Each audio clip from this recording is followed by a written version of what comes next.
Mr. Crone, I'd like to get your take on that. You were very vocal, especially at the start of things, with respect to what was being lost at the time. I'd like to get your perspective on the closure and what took place 1 year ago. Yeah, I think it's a good question there, John. But I mean, I remember these conversations in the media have been going on now for as long as the pandemic. And what I'd like to emphasize is that when a leader or leaders are confronted with a black swan event like this pandemic was, there's no right answer. I mean, the burden of leadership is great. And I think, all things considered, that I think Belize made more right answers than wrong answers.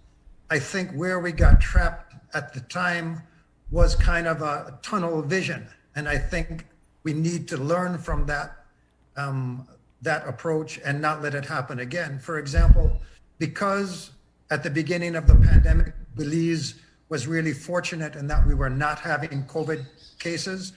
Our total focus became, we must keep COVID out of Belize. We must keep COVID out of Belize. And this meant highly restrictive measures. I think we overdid it on the gold standard. We overdid it on some of the airport restrictions.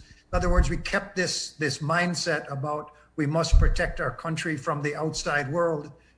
That might have been true at the beginning, but we kept that mantra too long. And as a result, I think we probably delayed a lot of changes in policy that would have helped.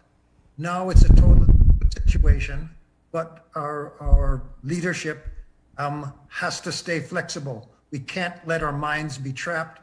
We can't be fighting yesterday's war, as the military would say.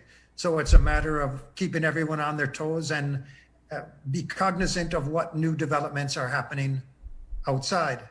So, for example, the decision to allow visitors in as long as they've been vaccinated, they no longer have to have a negative COVID test. I think a fabulous idea. And I think it's an example of good flexible thinking. Yeah. Yet at the same time, we have to be watchful of the variants that are developing out there. And should the situation change, we have to be flexible enough to respond to whatever new threat may be out there. Yeah. That's what I think is so important.